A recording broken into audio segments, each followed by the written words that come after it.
Okay, anyhow, I'd like to welcome Larry Kenney this morning to our ACSM Distinguished Leaders in Sports Medicine and Exercise Science series. It's great to have you here. Great to be here. We're in Baltimore. It's fairly early in the morning, but thanks for showing up anyhow. No problem. We have sort of three questions that we ask everybody, sort of your background and early training, and then when did that intersect with the American College of Sports Medicine and the things you've done in the college? And then finally, where do you see the college is at today and where it may be going in the future? And not necessarily all suggestions and criticisms, but sort of where you think things are at. Sure. So one of the things that I know you're at Penn State, and we've talked about that a lot, but I didn't know that much about your early background, your early career. So could you start with that? Sure. Well, like you, Jack, I grew up in a small town in Pennsylvania, and an old coal mining town, actually. Which was? Which was a small town called Brenizer in western Pennsylvania near Pittsburgh. Okay. And if you grow up in a small town and you're good at math and science, the person you emulate is the local family doctor because of the respect and admiration. So all through grade school, high school, and undergraduate years, I had my sights set on medical school. And so went to college at IUP, Indiana University of Pennsylvania, and got my degree in biology and chemistry. Started medical school at Jefferson. And is that in Philadelphia? In Philadelphia, yeah. Right. And along the way, because I had always been interested and played sports, baseball, volleyball, had this notion in the back of my mind that I really wanted to somehow work sports in with my interests in medicine. And while I was at Jefferson, came to the conclusion fairly quickly that I really didn't want to go to medical school.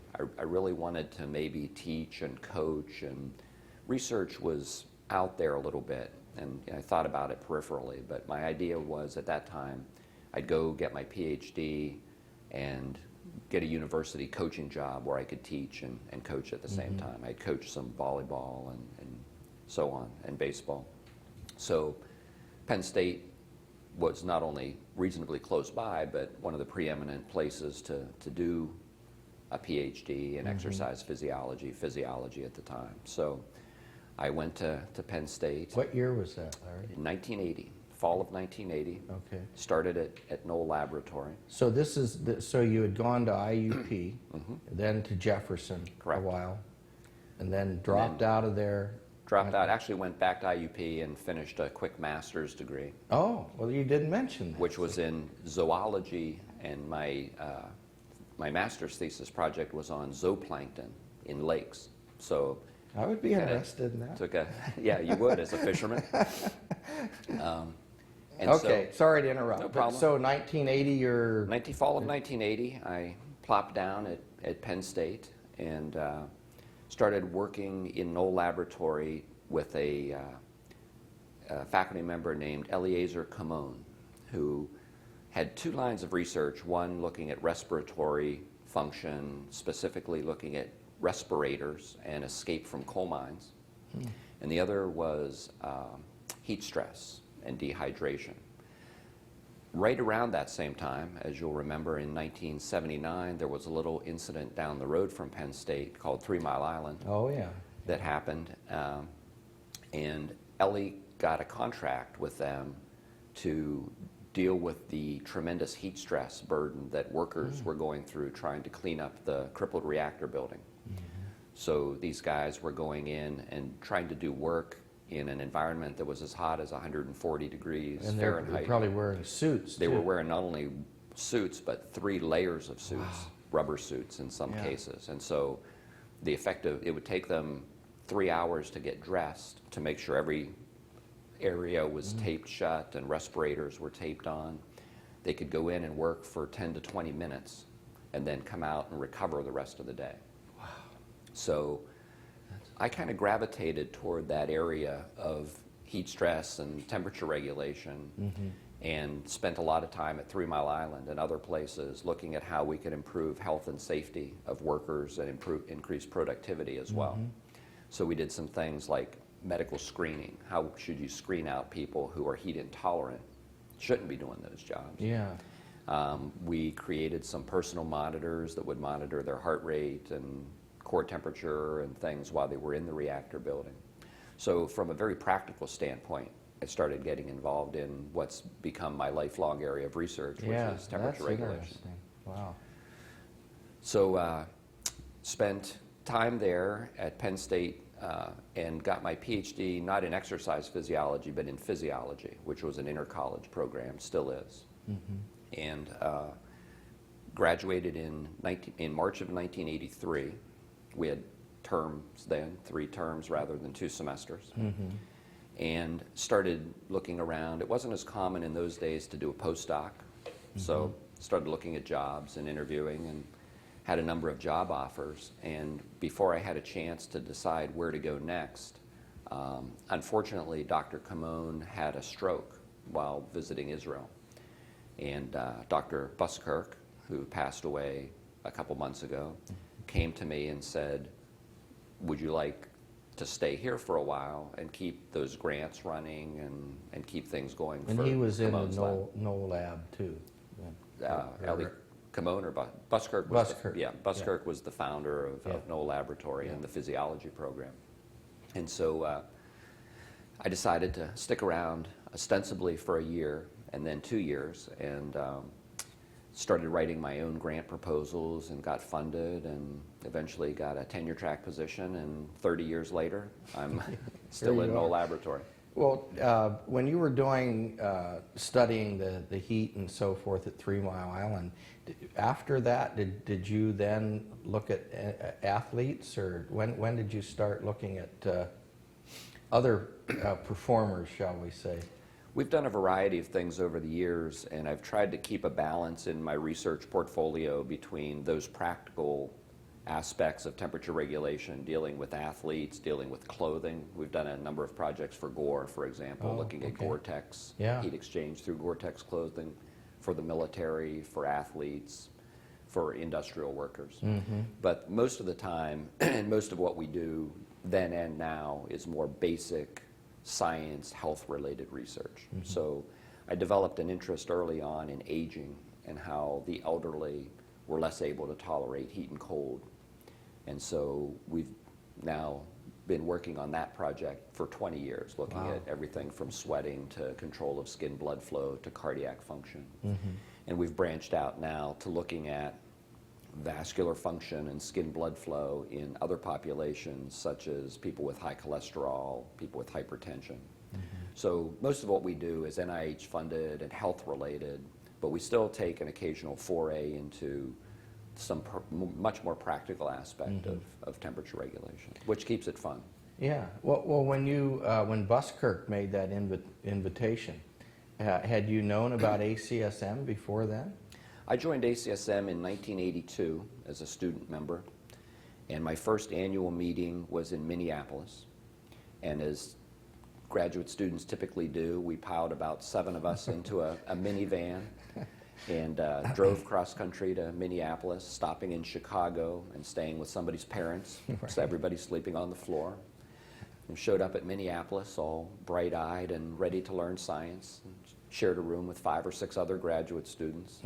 So it's almost a lost art. Yeah, it is. Right. Graduate students now, I've heard, even stay 2 to a room sometimes. That's at the amazing, annual meeting. isn't it? Yeah, it's just not the same. So if you had a mentor in ACSM, would it have been Buzz? I've had a number of mentors in ACSM over the years. Buzz was always there and always willing to offer advice. He's, of course, a former president of the organization in 1964, I believe.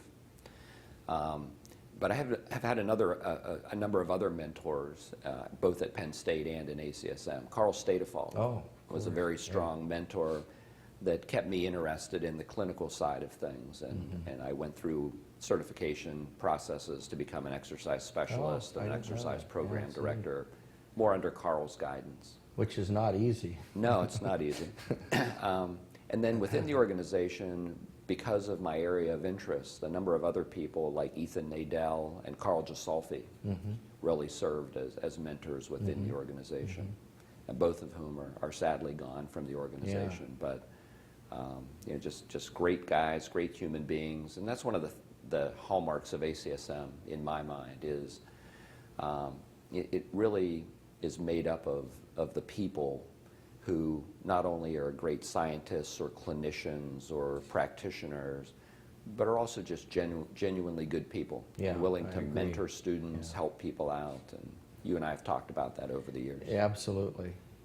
Yeah, that's a very, very good point. Well, Carl was really doing research in a lot of the same things that you were, right? Carl was. Yeah, Carl was at Iowa, and we had a great relationship also through the Gatorade Sports Science Institute, which I was lucky enough to chair for a couple years. And Carl and Ethan were both big parts of that organization, as was Oded Baror, who's also passed away since that time, but studied children and heat stress and hydration issues. So where was Ethan? Wisconsin? Ethan was at the Pierce Foundation Laboratories at Yale. I'm thinking where, I thought maybe he was somewhere before he was, but I'm not sure where he was before that. Yeah. I'm not sure, but yeah, Carl had been at Iowa for a number of years.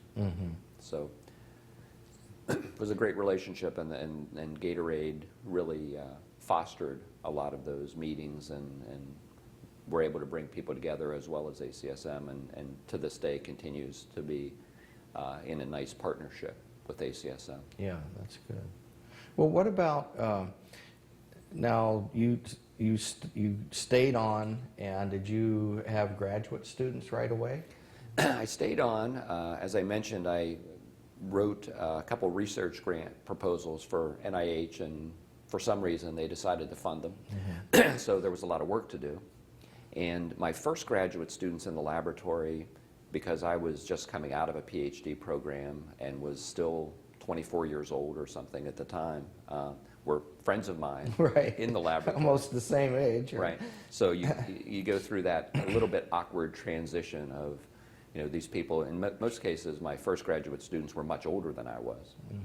But you know, a number of really good people, and you know, since that time I've had maybe 20 or so PhD students. I was going to ask if you sort of thought how many you may have had over the years. I would guess about 20 or so, but I'll have to go back and count them up now. So are a lot of those involved in ACSM? Absolutely. Many of them have gone on to be very active in ACSM. A couple of them have won the ACSM New Investigator Award.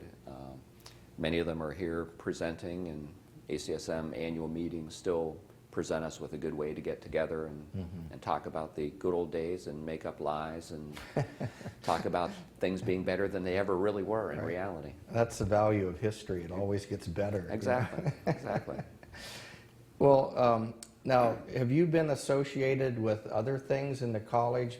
Let's just start with your president, and then I wanted to ask you some other things. So what about your role as president-elect, president, past president?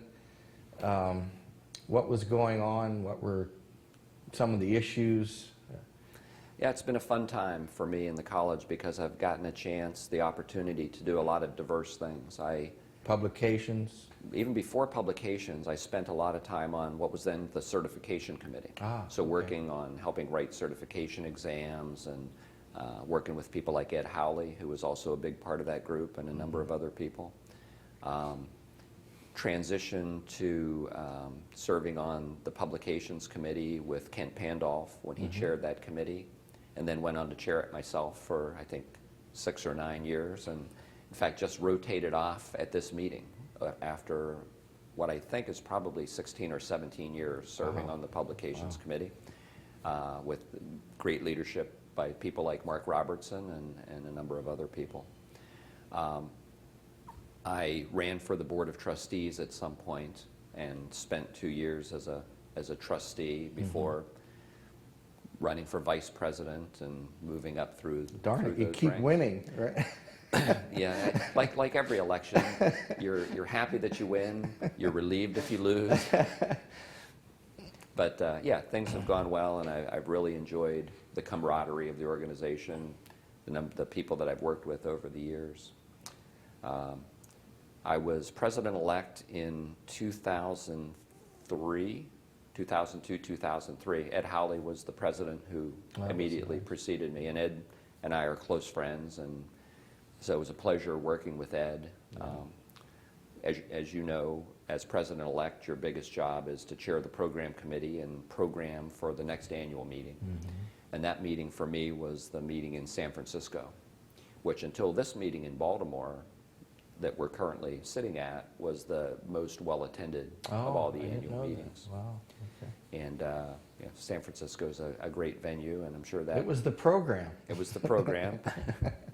But we had a great meeting in San Francisco. We initiated a new feature of the annual meeting there, which we called Featured Science, highlighted science sessions. So we chose 4 or 5 categories of science where there were hot topics, and made the decision to go out and get the best people in the world to come in and speak on those topics, which I think was a phenomenal success at that meeting. Yeah. And that area has been expanded now to include many more areas in and outside science within the organization. Now that's different than the president's lectures. That is different than the Yeah. president's lectures, Yeah, correct. okay. Yeah, we just said, we have a finite pool of money. How do we want to spend that money to put on the best possible annual meeting that we can? And so we decided, for that year at least, let's feature basic science and let's go out and get these great speakers. So it was fairly successful. Yeah. What about your year as president? How did that go?